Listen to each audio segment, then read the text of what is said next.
ಸ್ನೇಹಿತರೆ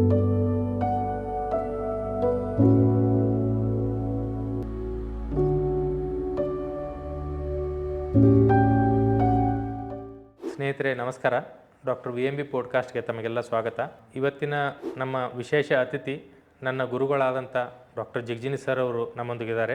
ಸರ್, ತಮಗೆ ಪಾಡ್ಕಾಸ್ಟ್ಗೆ ತುಂಬ ಹೃದಯದ ಸ್ವಾಗತ.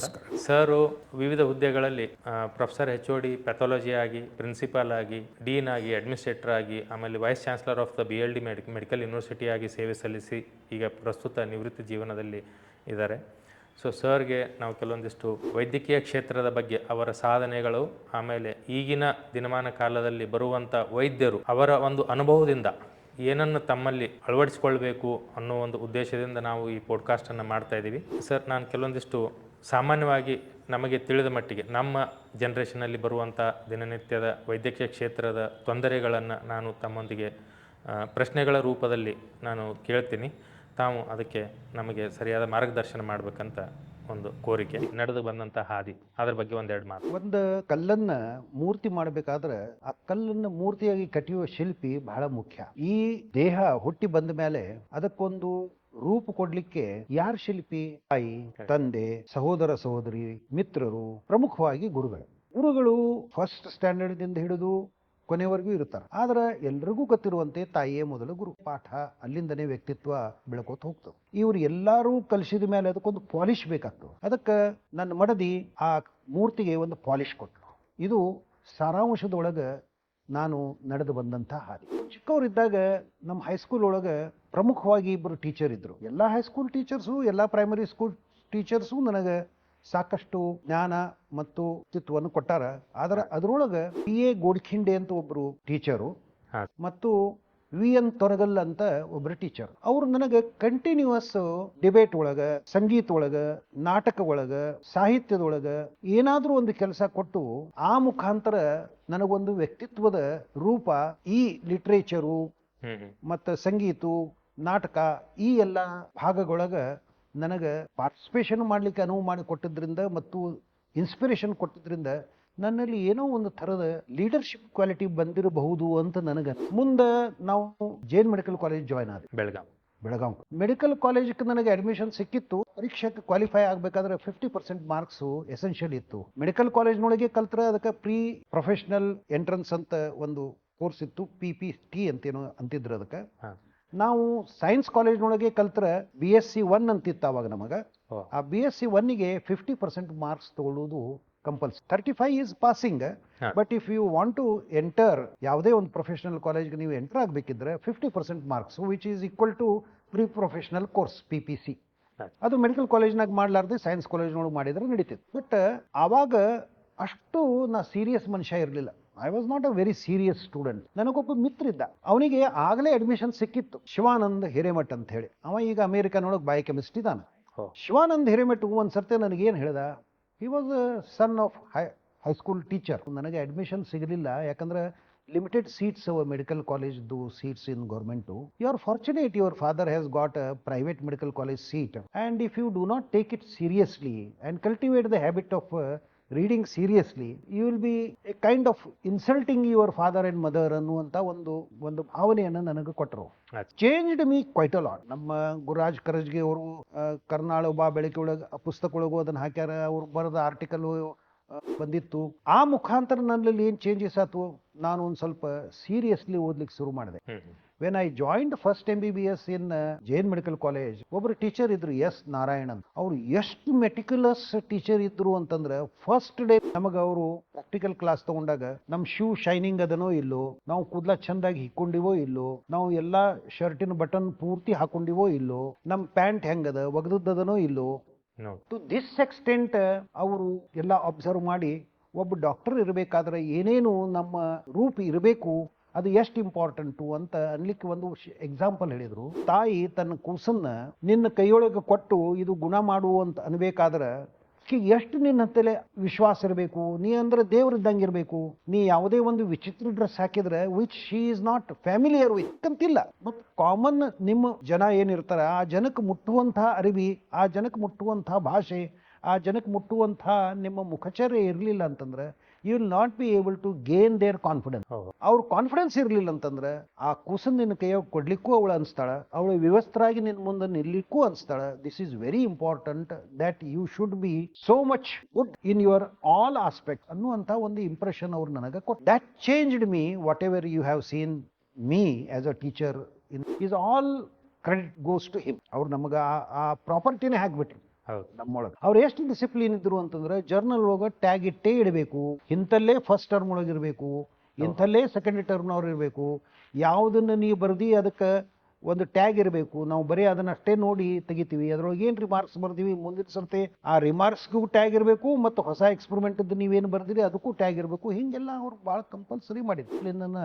ನಾನು ಮರಿಲಿಕ್ಕೆ ಶಕ್ಕಿಲ್ಲ. ಅದನ್ನೇ ನಾನು ನನ್ನ MBBS ಕರಿಯರ್ ಒಳಗೆ ನನ್ನ ವಿದ್ಯಾರ್ಥಿಗಳ ಜೊತೆಗೆ ಇಟ್ಕೊಂಡು ಬಂದೆ. ಆಮೇಲೆ ನಮ್ಮ ಪ್ರಿನ್ಸಿಪಾಲ್ರೊಬ್ರು ಡಾಕ್ಟರ್ SG ದೇಸಾಯಿ ಅಂತಿದ್ರು. ಅವರು ಭಯಂಕರ ಹೈಲಿ ಡಿಸಿಪ್ಲಿನ್ಡ್ ಪರ್ಸನ್. ಅವ್ರ ಕಾರ್ ಹೋದ್ರೆ ನಾವು ವಾಚ್ ಅಡ್ಜಸ್ಟ್ ಮಾಡಬೇಕು, ಆ ಪರಿ ಅವರು ಡಿಸಿಪ್ಲಿನ್ಡ್ ಇದ್ರು. ಅವ್ರ ಪೇಷಂಟಿನ ಬಗ್ಗೆ ಕ್ಲಿನಿಕಲ್ ರೌಂಡ್ಸ್ ಮಾಡುವಾಗ ಹೇಳುವುದು, ಮತ್ತು ವಿದ್ಯಾರ್ಥಿಗಳಿಗೆ ಅವ್ರು ತಗೊಳ್ಳೋ ಕ್ಲಿನಿಕ್ಸು, ಅವರು ಬರೋಬ್ಬರಿ OPD ಮುಗಿಸಿ 10:00 ಅಂದ್ರೆ ಕೇಸಿಗೆ ಬರಬೇಕು, ಇಷ್ಟೆಲ್ಲ ನೋಡಿದ ಮೇಲೆ ಅವರು ಕಲಿಸಿದ್ದು ಅದು ಎಲ್ಲ ನೋಡಿದ ಮೇಲೆ ನಮಗೆ ಈ ಟೀಚಿಂಗದ್ದು ಒಂಥರ ಪ್ಯಾಷನ್ ಬಂದ್ಬಿಡ್ತು. ಹೌದಪ್ಪ, ಇವರು ಎಷ್ಟು ಜನರನ್ನು ಮೋಟಿವೇಟ್ ಮಾಡಿ ಎಷ್ಟು ಬದಲಿ ಮಾಡ್ತಾರಲ್ಲ, ನಾವು ಹಿಂಗೆ ಒಂದು ಆಗಬೇಕು ಅನ್ನುವಂಥ ಒಂದು ಸ್ಫೂರ್ತಿ ಅವರು ಕೊಟ್ಟರು. ಆ ಲೀಡರ್ಶಿಪ್ ಕ್ವಾಲಿಟಿ, ಆ ನಾಲೆಜು, ಅವು ಏನು ನಮ್ಮಲ್ಲಿ ನಮ್ಮ ಒಳಗೆ ಹಾಸು ಹೊಕ್ಕದು, that made me somebody in my teaching career ಅಂತ ನನಗೆ ಅನಿಸ್ತದೆ. ನನ್ನ ತಾಯಿ ತಂದೆಯಿಂದ ಹಿಡಿದು, ನನ್ನ ಗುರುಗಳಿಂದ ಹಿಡಿದು, ನನ್ನ ಮಡದಿಯಿಂದ ಹಿಡಿದು, ನನ್ನ ಮಕ್ಕಳಿಂದ ಹಿಡಿದು, ನನ್ನ ಎಲ್ಲ ಟೀಚರ್ಗೂ ಕ್ರೆಡಿಟ್ ಸಲ್ತದೆ. ಈ 4 ಟೀಚರ್ಸ್ಗೆ ಇನ್ನೂ ಹೆಚ್ಚಿಗೆ ನನಗೆ ನೆನಪುಳಿಯುವಂತಹ ಇವು ಇರುವುದರಿಂದ ಅವರಿಗೆ ನಾ ಹೆಚ್ಚಿನ ನಿಜವಾಗ್ಲೂ ದೊಡ್ಡ ಮಾತು ಸರ್ ಇದು. ಗುರುಗಳಿಂದ ಪ್ರೇರಣೆ ಪಡೋದು, ಈಗ ಅವರು ಹಾಕಿ ಕೊಟ್ಟಂತ ದಾರಿಯಲ್ಲಿ ತಾವು ನಡೋದು ಕಾಣಂಗಾಗಿದೆ. ನಾವು ಸ್ಟೂಡೆಂಟ್ ಆಗಿದ್ವಿ, ಇದು ಹೇಳಿರುವಂತ ಎಲ್ಲಾ ಗುಣಗಳನ್ನ ನಾವು ತಮ್ಮಲ್ಲಿ ಕಂಡಿದೀವಿ ಸರ್, ನಾವು ಸ್ಟೂಡೆಂಟ್ ಆಗಿದ್ದಾಗ. ಅದು ಎಲ್ಲ ನಮ್ಮ ಗುರುಗಳಿಗೆ ಕರೆಕ್ಟ್ ಸಲ್ಲು. ಅವ್ರು ನನಗೆ ಈ ರೀತಿ ಒಂದು ಶಿಲ್ಪಿಯನ್ನು ಕಟ್ಟದಾರಂದ್ರ ಅದು ಅವರಿಗೆ ಸಲ್ಲಬೇಕು. ಅವರು ಹೇಳಿಕೊಟ್ಟಂತ ಸನ್ಮಾನಿಸುವಂತ ಇಚ್ಛೆ ವ್ಯಕ್ತಪಡಿಸಿ ಅದ್ರಲ್ಲಿ ನಡೆದು ಬಂದಿದ್ದೀರಲ್ಲ ಸರ್, ಅದು ಅಷ್ಟೇ ಮಹತ್ವದಂತ ನನ್ನ ಅಭಿಪ್ರಾಯ. ಬಟ್ ಅದೇ ರೀತಿ ನಡಿಬೇಕನ್ನುವಂತಹ ಭಾವನೆಯನ್ನು ಕೊಟ್ಟರಲ್ಲ, ಅದೇ ಗುರುಗಳದ್ದು ಇಂಪಾರ್ಟೆಂಟ್. ಕಠಿಣ ಹಾದಿ ಇತ್ತಲ್ಲ ಸರ್ ಅದು. ಕಠಿಣ ಹಾದಿ ನಾವು ಒಪ್ಪಿಕೊಂಡು ನಡೀಲಿಕ್ಕೆ ಏನು ಅವ್ರು ಸ್ಫೂರ್ತಿ ಕೊಟ್ರಲ್ಲ, ಅದೇ ಗುರುವಿನ ಕರ್ತೃತ್ವ ಶಕ್ತಿ. ಅವ್ರು ವೀಕ್ ಟೀಚರ್ ಇದ್ರಂದ್ರೆ ಅವ್ರು ಹೇಳಿದ್ದು ಹೇಳ್ತಿದ್ರು, ನಾವು ಅದನ್ನ ಮಾಡ್ತಿರ್ಲಿಲ್ಲ. ಬೇರೆ ದಾರಿ ನಾವು ಅವರು ಹಾಕಿದ ಹಾದಿ ಒಳಗೆ ಹೋಗ್ತೀವಿ ಅಂತಂದ್ರೆ ಅವ್ರದ್ದು ಅಷ್ಟು ಕರ್ತೃತ್ವ ಶಕ್ತಿ ಇತ್ತು, ಅಷ್ಟು ನಮ್ಮಲ್ಲಿ ಅದನ್ನ ಸ್ಫೂರ್ತಿ ತುಂಬುತ್ತಿದ್ದು ಅಂತ ನಾನು. ತಾವೇನಂದ್ರಿ ಮೊದಲು ಅದು ನಾ ಯಾಕೆ ಬಹಳ ದೊಡ್ಡ ಮಾತು ಆತು ಅಂತಂದೆ ಅಂದ್ರೆ, ಆ ಶಕ್ತಿ ನನ್ನಲ್ಲಿ ಬಂದಿಲ್ಲ. ಯಾಕಂದ್ರೆ ನಾ ಅಷ್ಟು ಮಟ್ಟಿಗೆ ನನ್ನ ಸ್ಟೂಡೆಂಟ್ ಅನ್ನು ಮುಟ್ಟಿನಿ ಅಂತ ನನಗೆ ಅನ್ಸೋದಿಲ್ಲ. ಇಲ್ಲ, ಇದೆ, ಅದು ನಮ್ಮ ದೃಷ್ಟಿಯಲ್ಲಿ ಇದೆ ಸರ್. ನಾವೇನ್ ಸ್ಟೂಡೆಂಟ್ಸ್ ಇದ್ವಿ, ನಾವು ಸ್ಟೂಡೆಂಟ್ಸ್ ಇದ್ದಾಗೂ ನಾವು ನೋಡಿದ್ವಲ್ಲ ಸರ್. ಈಗ ಲೀಡರ್ಶಿಪ್ ಅಂಡ್ ಲೆಗಸಿಗೆ ಬರೋದಾದ್ರೆ, ತಾವು ಪ್ರಿನ್ಸಿಪಲ್ ಇದ್ದುವಾಗ ಮುಖ್ಯವಾದಂತ ಕಾಂಟ್ರಿಬ್ಯೂಷನ್ ಇನ್ಸ್ಟಿಟ್ಯೂಷನ್ಗೆ ಏನ್ ಅನಿಸ್ತದೆ ಸರ್? ಈಗ ಫಾರ್ ಎಕ್ಸಾಂಪಲ್ ಬೇರೆ ಬೇರೆಯಲ್ಲಿ ಮಾಡಿರ್ತೀರಿ. ಮುಖ್ಯವಾದದ್ದು ಕಾಂಟ್ರಿಬ್ಯೂಷನ್ ಅನ್ನೋಕ್ಕಿಂತ ಅದಕ್ಕಿಂತ ಮುಖ್ಯ ಒಂದ್ ಸ್ವಲ್ಪ ನಾ ಹೇಳಲೇಬೇಕು ಅಂತ ನನಗೆ ಅನಿಸ್ತದ. ಯಾಕಂದ್ರೆ ಎಲ್ಲೋ ಒಂದ್ ಕಡೆ ಒಂದು ಪಿವಟಲ್ ಮೂಮೆಂಟ್ ನನಗೆ ಟೀಚಿಂಗ್ ತಗೊಂಡು ಹೋದಂತಹದ್ದು ಒಂದು ನೆಸಸರಿ ಅದ ಹೇಳಿ. ನನಗೆ ಆ ಟೀಚಿಂಗ್ ಕರಿಯರ್ ಸರಳ ಬರ್ಲಿಕ್ಕೆ ಆಗ್ತಿರ್ಲಿಲ್ಲ. ಬಾಗಲಕೋಟೆ ಒಳಗೆ ಒಂದು ಲ್ಯಾಬೊರೇಟರಿ ಟೆಕ್ನಾಲಜಿ ಕೋರ್ಸ್ ಇತ್ತು. ಕಾರಣಾಂತರದಿಂದ ಅದು ಮಧ್ಯಕ್ಕೆ ನಿಂತು. ತಮಗೆ ಗೊತ್ತಿದ್ದಂಗ ಪೆಥಾಲಜಿ ಹೇಳ್ಬೇಕಂದ್ರೆ ಪೆಥಾಲಜಿಸ್ಟೇ ಇರಬೇಕು. ಅವಾಗ ಇಡೀ ಜಿಲ್ಲೆಗೆ ಪೆಥಾಲಜಿಸ್ಟ್ ಇರಲಿಲ್ಲ. ಅಲ್ಲೇ ಚಂದಾವರ್ಕರ್ ಒಬ್ರು, ಇಲ್ಲೇ ನಾನೊಬ್ಬ. ಆ ಕೋರ್ಸ್ ನಿಂತಾಗ ಅವರು ನನಗೆ ಅಪ್ರೋಚ್ ಆಗಿ, ನೀವು ಬರಲೇಬೇಕು, ಆ ಕೋರ್ಸ್ ಪೂರ್ತಿ ಕಂಪ್ಲೀಟ್ ಮಾಡಲೇಬೇಕು ಅನ್ನುವಂಥ ಒಂದು ಮಾರಲ್ ಇದನ್ನ ಬೈಂಡಿಂಗ್ ಹಾಕಿದ್ರು. ನನಗೂ ಅನಿಸ್ತು, ಎಷ್ಟೋ ಜನ ಈಗ KLE ಒಳಗಿನ ಸಪ್ತ ಋಷಿಗಳನ್ನ ಹಿಡೀರಿ, BLD ಒಳಗಿನ ನಮ್ಮ ಎನ್ಸೆಸ್ಟರ್ BM ಪಾಟೀಲ್ರನ್ನ ಹಿಡೀರಿ, BR ಪಾಟೀಲ್ರನ್ನ ಹಿಡೀರಿ, ಅದಕ್ಕಿಂತ ಮೊದಲಿನ ಅಂಗಡಿಯವರು ಯಾರ್ಯಾರು ಮುಖ್ಯ ಮಾಡ್ಯಾರ, ಬಂತನಾಳ ಸ್ವಾಮಿಗಳು, ಹಾಗೂ ಹಳಕಟ್ಟಿಯವರು, ಇವರೆಲ್ಲ ತ್ಯಾಗ ಮಾಡಿದ್ದಿಲ್ಲ ಅಂತಂದ್ರೆ ಅವರು ಬೇಕಾದಷ್ಟು ಗಳಿಸಬಹುದಿತ್ತು, ಅವರು ಬೇಕಾದಷ್ಟು ಮಾಡಬಹುದಿತ್ತು. ಅವರೆಲ್ಲ ತ್ಯಾಗ ಮಾಡಿದ್ದಿಲ್ಲ ಅಂತಂದ್ರೆ, ನಾನು ಖಾಸಗಿ ಮೆಡಿಕಲ್ ಕಾಲೇಜಿನಿಂದ ಬಂದವ, JN ಮೆಡಿಕಲ್ ಕಾಲೇಜಿನಿಂದ, ಇನ್ನೊಂದು ಖಾಸಗಿ ಮೆಡಿಕಲ್ ಕಾಲೇಜಿನೊಳಗೆ ನನ್ನ ಉಪಜೀವನ ಮಾಡವ. ಇವರು ಅರ್ಧೇ ಈ ಕಾಲೇಜಸ್ ಇಷ್ಟು ಮಟ್ಟಿಗೆ ಬಂದಿಲ್ಲ. ಆವಾಗ ಅದನ್ನ ನನ್ನ ಮಡದಿ ಅಣ್ಣವರು ನನಗಿದನ್ನು ಇಂಪ್ರೆಸ್ ಮಾಡಿದ್ರು. ಎಲ್ಲಾ ಮಂದಿ ತ್ಯಾಗ ಮಾಡೋದ್ರಲ್ಲಿ ನಿನಗೂ ಶಿಕ್ಷಣ ಸಿಕ್ಕದ, ಮತ್ತು ನಿನಗೂ ಇಲ್ಲೇ ಉಪಜೀವನ ನಡೆದದ, ನೀನು ಸ್ವಲ್ಪ ತ್ಯಾಗ ಮಾಡಬೇಕು ಅಂತ. ಅದಕ್ಕೆ ನಾನು ಇಲ್ಲಿಂದ ಪ್ರತಿ ಸಂಡೇ ಬಾಗಲಕೋಟೆಗೆ ಹೋಗಿ ಆ ಕೋರ್ಸು ಕಲಿಸ್ಲಿಕ್ಕೆ ಶುರು ಮಾಡಿದೆ. ಅದು ವೊಕೇಶನಲ್ ಬೋರ್ಡ್ SSLC ಮುಗಿಸಿದಂತ ಹುಡುಗರಿಗೆ ಲ್ಯಾಬೊರೇಟರಿ ಟೆಕ್ನಾಲಜಿ. ಅವರಿಗೆ ಕನ್ನಡ ಒಳಗೆ ನಾನು RBC ಅಂದ್ರೆ ಏನು, ಬ್ಲಡ್ ಅಂದ್ರೆ ಏನು, ಹಿಮೋಗ್ಲೋಬಿನ್ ಅಂದ್ರೆ ಏನು, ಇಂಥದ್ದೆಲ್ಲ ಹೇಳುವಂತಹದ್ದು ಒಂದು ಚಾಲೆಂಜ್ ನನಗೆ ಬಂತು. ಆವಾಗ ನಾ ಅದನ್ನ ಕನ್ನಡದೊಳಗೆ ಹೇಳ್ಕೋತ ನನಗೆ ಅನಿಸ್ಲಿಕ್ಕೆ ಕಲಿಸೋದು, ಹಾಂ ಹಾಂ ನಾನು ಇದನ್ನು ಬಿಟ್ಟು ಏನೇನೋ ಬ್ಲಡ್ ಚೆಕ್ ಮಾಡಿದೆ, ಕೆಮಿಸ್ಟ್ರಿ ಚೆಕ್ ಮಾಡಿದೆ, ಏನೆಲ್ಲ ಮಾಡ್ಕೋತಿದ್ದೀನಿ, ಅದನ್ನು ಇಂಪಾರ್ಟೆಂಟು. ಇದು ಒಂದು ನನಗೆ ಒಂದು ಒಳ್ಳೆಯ ಅವಕಾಶದ ಅಂತ ನಾನು ಕಂಟಿನ್ಯೂ ಮಾಡಿದೆ ಅದನ್ನ ಆ ಕೋರ್ಸ್. ಹಾಂ ಹುಡುಗರು SSLC ಹುಡುಗರು ಬಹಳ ಪ್ರೀತಿಯಿಂದ ನನ್ನ ನೋಡ್ಕೋತಿದ್ರು. That is my most pivotal moment in teaching. ಮುಂದೆ ಅದು ಆದ ನಂತರ ತಾವು ಪ್ರಿನ್ಸಿಪಲ್ ಆಗ್ತೀರಿ BLD ಮೆಡಿಕಲ್ ಕಾಲೇಜ್ಗೆ. ಆ ಒಂದು ಹಂತದಲ್ಲಿ ಮೋಸ್ಟ್ ಸಿಗ್ನಿಫಿಕೆಂಟ್ ಕಾಂಟ್ರಿಬ್ಯೂಷನ್ ನೆನಪಿಗೆ ಬರೋದಾದ ಆಸ್ ಅ ಪ್ರಿನ್ಸಿಪಲ್? ನಾನು ಪ್ರಿನ್ಸಿಪಾಲ್ ಆಗಿ ಇನ್ಫ್ರಾಸ್ಟ್ರಕ್ಚರ್ ಭಾಳ ಚಲೋ ಡೆವಲಪ್ ಮಾಡಿದೆ ಅಂತ ನನಗೆ ಅನಿಸ್ತು. Hostel, college, various departments, equipments ಇವತ್ತರ ಕಡೆ ನಮಗೆ ವಿಶೇಷ ಗಮನ ಹರಿಸಿ ಅವನ್ನೆಲ್ಲ ನಾನು as per medical council requirement ಅವನ್ನ ಮಾಡಿದೆ. ನಾ ಪ್ರಿನ್ಸಿಪಾಲ್ ಆದಾಗ ಕಾಲೇಜಕ್ಕೊಂದು ತನ್ನದೇ ಆದ ಒಂದು ಬಿಲ್ಡಿಂಗ್ನೂ ಇರಲಿಲ್ಲ. ನಾವು ಹಾಸ್ಪಿಟಲ್ ಟಾಪ್ ಫ್ಲೋರ್ ಮೇಲೆ ಕೆಲಸ ಮಾಡ್ತಿದ್ವಿ. ಹೌದು. ಅದನ್ನ ಹಾಸ್ಪಿಟಲ್ ಟಾಪ್ ಫ್ಲೋರ್ನೊಳಗೆ ಇರುವುದರಿಂದ ಹಾಸ್ಪಿಟಲ್ಗೂ ತೊಂದರೆ ಆಗ್ತಿತ್ತು, ಪ್ಲಸ್ ನಮಗೆ ಎಷ್ಟು ಜಾಗ ಬೇಕಿತ್ತು ವಿದ್ಯಾರ್ಥಿಗಳಿಗೆ ಪ್ರಾಕ್ಟಿಕಲ್ ಹಾಲ್ಸಿಗೆ ಮತ್ತು ಕ್ಲಾಸ್ ರೂಮ್ಸಿಗೆ, ಸೆಮಿನಾರ್ ರೂಮ್ಸಿಗೆ, ಸ್ಟಾಫ್ ರೂಮ್ಸಿಗೆ ಅದೆಲ್ಲ ಇರಲಿಲ್ಲ. ಅವನ್ನೆಲ್ಲ ಮೆಟಿಕ್ಯುಲಸ್ಲಿ ನಾನು ಪ್ಲಾನ್ ಮಾಡಬೇಕಾದಂತಹ ಅನಿವಾರ್ಯತೆ ಇತ್ತು. ನಮ್ಮ ಆಡಳಿತ ಮಂಡಳಿಯವರು ಸಾಕಷ್ಟು ಗಮನ ಹರಿಸಿ ನನ್ನ ಜೊತೆಗೆ ಚರ್ಚೆ ಮಾಡಿ ಅದಕ್ಕೆ ಏನೇನು ಬೇಕು ಅನ್ನೋದನ್ನ ಐಡೆಂಟಿಫೈ ಮಾಡಿದ ಮೇಲೆ ನಾ ಏನೇನು ಹೇಳಿನಿ ಅವನ್ನೆಲ್ಲ ಅವ್ರು ಮಾಡಿಸಿಕೊಟ್ರು. ಪೂರ್ತಿ ಕಾಲೇಜನೇ ಒಂದು ನಾವು ಸೈನ್ಸ್ ಮತ್ತು ಆರ್ಟ್ಸ್ ಕಾಲೇಜ್ ಏನು ಮೊದಲಿನ ಬಿಲ್ಡಿಂಗ್ ಇತ್ತು ಅದಕ್ಕೆ ಬಂದ್ವಿ. ಬರುವಾಗ ಸಾಕಷ್ಟು ನಾವು ಚರ್ಚೆ ಮಾಡಿದ್ವಿ, ಹೊಸ ಕಟ್ಟುನೋ ಅಥವಾ ಇದಕ್ಕೆ ಬರೋನು ಅಂತ. ಅದೇ ಪ್ರಿಮೈಸಿಸ್ ಒಳಗೆ ಹಾಸ್ಪಿಟಲ್ ಇರೋದ್ರಿಂದ ವಿದ್ಯಾರ್ಥಿಗಳಿಗೆ ಬೇರೆ ಊರ ಹೊರಗಿನ ಒಂದು ಕಾಲೇಜ್ ಬಿಲ್ಡಿಂಗ್ನಿಂದ ಪ್ರತಿ ಸತ್ತೆ ಬಸ್ ಒಳಗೆ ಇಲ್ಲಿ ಕಳಿಸಿ, ಇಲ್ಲಿಂದ ಅಲ್ಲಿ ಕಳಿಸಿ ಟೈಮ್ ವೇಸ್ಟ್ ಮಾಡೋಕ್ಕಿಂತ ಸೈನ್ಸ್ ಆ್ಯಂಡ್ ಆರ್ಟ್ಸ್ ಕಾಲೇಜೇ ಬೇರೆ ಕಡೆ ಶಿಫ್ಟ್ ಮಾಡಿ ನಾವು ಇದನ್ನು ಇಲ್ಲಿ ಮಾಡೋದು ಅನ್ನುವಂಥ ಒಂದು ಬಂದಿದ್ರಿಂದ, ಮತ್ತು ಹಾಸ್ಟೆಲ್ ಒಳಗೆ ಬಹಳ ಪೋರ್ ಶೋ ಇತ್ತು. ಅವಕ್ಕೆಲ್ಲ ಬಾತ್ರೂಮ್ಸು, ಟಾಯ್ಲೆಟ್ಸು ಇವೆಲ್ಲ ಬಹಳ ಇಂಪ್ರೂವ್ಮೆಂಟ್ಸ್ ನೆಸೆಸರಿ ಇತ್ತು. ಅವನ್ನೆಲ್ಲ ಮಾಡಿಸಿ ಒಂದು ಒಳ್ಳೆಯ ಸಂಸ್ಥೆಯಾಗಿ ಅದನ್ನ ಹೊರಹೊಮ್ಮಲಿಕ್ಕೆ ನಾನು ಸಾಕಷ್ಟು ಪ್ರಯತ್ನ ಮಾಡಿದೆ ಅಂತ ನನಗನ್ನಿಸ್ತು. ಇದು ನಾನು ಪ್ರಿನ್ಸಿಪಾಲ್ ಆಗಿ ಮಾಡಿದ ಮುಖ್ಯ ಇದು. ಅದರ ಜೊತೆಗೆ ಅನೇಕ ಸೈಂಟಿಫಿಕ್ ಕಾರ್ಯಗಳನ್ನ ನಾವು ಪ್ರಿನ್ಸಿಪಾಲ್ ಇದ್ದಾಗ ಮಾಡಿದೆ. ಫ್ಯಾಕಲ್ಟಿ ಡೆವಲಪ್ಮೆಂಟ್ ಅದರೊಳಗೆ ನನ್ನ ಮುಖ್ಯ ಉದ್ದೇಶ ಇತ್ತು. ಅವರಿಗೆ ಕ್ವಾಲಿಟಿ ಮ್ಯಾನೇಜ್ಮೆಂಟ್ ಶಿಕ್ಷಣ ಕೊಡಬೇಕಂತ TUE ನಾರ್ಡ್ದಿಂದ ಸೋರ್ಸ್ ಪರ್ಸನ್ಸ್ ಕರೆಸಿ ISO ರಿಕಗ್ನಿಷನ್ ಏನೇನು ಕ್ರೈಟೀರಿಯಾಸ್ ಇರ್ತಾವ ಅದನ್ನ ನಮಗೆ ISO ಇಂಟ್ರೆಸ್ಟ್ ಇರಲಿಲ್ಲ. ಆದ್ರೆ ISO 9001 ಕ್ವಾಲಿಟಿ ಮ್ಯಾನೇಜ್ಮೆಂಟ್ ಏನದ ಅದರಿಂದ ನಾವು ಯಾವ ರೀತಿ ಡಿಪಾರ್ಟ್ಮೆಂಟ್ ಒಳಗೆ ಕ್ವಾಲಿಟಿ ಮೇಂಟೈನ್ ಮಾಡಬಹುದು, ಯಾವ ರೀತಿ ಹಾಸ್ಪಿಟಲ್ ಒಳಗೆ ಕ್ವಾಲಿಟಿ ಮೇಂಟೈನ್ ಮಾಡಬಹುದು, ಯಾವ ರೀತಿ ಇನ್ಫ್ರಾಸ್ಟ್ರಕ್ಚರ್ ನಾವು ಇಟ್ಕೋಬಹುದು, ಯಾವ ರೀತಿ ನಾವು ರೆಕಾರ್ಡ್ಸನ್ನು ಕ್ರಿಯೇಟ್ ಮಾಡಿಕೊಂಡು ನಮ್ಮ ಮುಂದಿನ ರೆಫರೆನ್ಸಸ್ ಸಲುವಾಗಿ ಇರಬಹುದು, ಯಾವ ರೀತಿ SOPs ಮಾಡಬಹುದು, ಇವೆಲ್ಲ ಎಸೆನ್ಷಿಯಲ್ಸ್ ಅವ. ಇವತ್ತು ಒಬ್ಬ ವ್ಯಕ್ತಿ ಆ ಲ್ಯಾಬೊರೇಟರಿ ಒಳಗೆ ಬಂದಿರಲಿಲ್ಲ ಅಂತಂದ್ರೆ ಇನ್ನೊಬ್ಬ ವ್ಯಕ್ತಿನೇ ಅದನ್ನು ಮಾಡಬೇಕು. ಅದೇ ಸ್ಟ್ಯಾಂಡರ್ಡ್ ಆಪರೇಟಿಂಗ್ ಪ್ರೊಸೀಜರ್ಸ್ ಎಲ್ಲ ಬೇಕು. ಇವೆಲ್ಲ ನಮಗೆ ಗೊತ್ತಿರಲಿಲ್ಲ.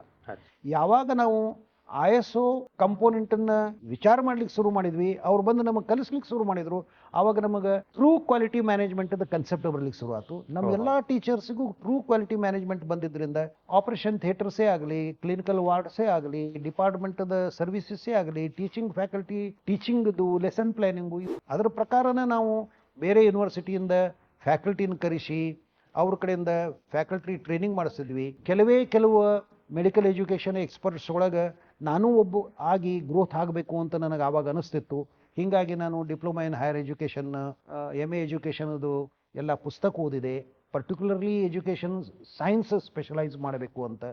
ಆ ಮುಖಾಂತರ ಇವ್ಯಾಲ್ಯೂಯೇಷನ್ ಹೆಂಗೆ ಮಾಡಬೇಕು, ಟ್ಯುಟೋರಿಯಲ್ಸ್ ಅಂದ್ರೇನು, ಕ್ಲಾಸ್ ಅಂದ್ರೇನು, ಗ್ರೂಪ್ ಡಿಸ್ಕಷನ್ ಅಂದ್ರೇನು, ಸೆಮಿನಾರ್ ಅಂದ್ರೇನು, ಇವನ್ನೆಲ್ಲ ವಿಶೇಷ ಆಸಕ್ತಿ ವಹಿಸಿ ಕಲ್ತಿದ್ರಿಂದ ನಮ್ಮೆಲ್ಲ ಟೀಚರ್ಸ್ಗೆ ಆ ರೀತಿ ಆ ಡೈರೆಕ್ಷನ್ ಒಳಗೆ ಅವ್ರಿಗೆ ತಿಳಿ ಹೇಳಿ ವರ್ಕ್ಶಾಪ್ಸ್ ಕಂಡಕ್ಟ್ ಮಾಡಿ, ಅದೇ ಪ್ರಕಾರ ನಮ್ಮ ಕಾಲೇಜ್ನೊಳಗೆ ಒಂದು ಸೈಂಟಿಫಿಕ್ ರಿಸರ್ಚ್ ಜರ್ನಲ್ ಪಬ್ಲಿಷ್ ಮಾಡಿ, ಅದು ಮೊದಲು ಇತ್ತು, ಅದು ಕಾರಣಾಂತರದಿಂದ ನಿಂತಿತ್ತು. ಮತ್ತು ನಾನು ಅದನ್ನು ಪಿಕಪ್ ಮಾಡಿ ಅದಕ್ಕೆ ನಮ್ಮದೇ ಒಬ್ಬ ಫ್ಯಾಕಲ್ಟಿಯನ್ನು ಎಡಿಟರ್ನ ಮಾಡಿ ಎಡಿಟೋರಿಯಲ್ ಬೋರ್ಡ್ ಕ್ರಿಯೇಟ್ ಮಾಡಿ ಒಂದು ಜರ್ನಲ್ ಪಬ್ಲಿಷ್ ಮಾಡಿದ್ರಿಂದ ಅನೇಕ ಸೈಂಟಿಫಿಕ್ ಆರ್ಟಿಕಲ್ಸು ಎಲ್ಲೇ ಇಂಡೆಕ್ಸ್ ಜರ್ನಲಿಗೆ ಪಾಳಿ ಹಚ್ಚಬೇಕಾಗ್ತದೆ ಅಂಥವೆಲ್ಲ ಸಣ್ಣ ಜರ್ನಲ್ಸ್ಗೆ ಅವನ್ನೆಲ್ಲ ಪಬ್ಲಿಷ್ ಮಾಡಿದ್ವಿ. ಈ ರೀತಿಯಿಂದ ಸೈಂಟಿಫಿಕ್ ಕಾಂಟ್ರಿಬ್ಯೂಷನ್ನು, ಫ್ಯಾಕಲ್ಟಿ ಡೆವಲಪ್ಮೆಂಟ್ ಕಾಂಟ್ರಿಬ್ಯೂಷನ್ನು, ಕ್ವಾಲಿಟಿ ಮ್ಯಾನೇಜ್ಮೆಂಟು ಇವೆಲ್ಲ ಟು ದಿ ಪೇಷಂಟ್ಸ್.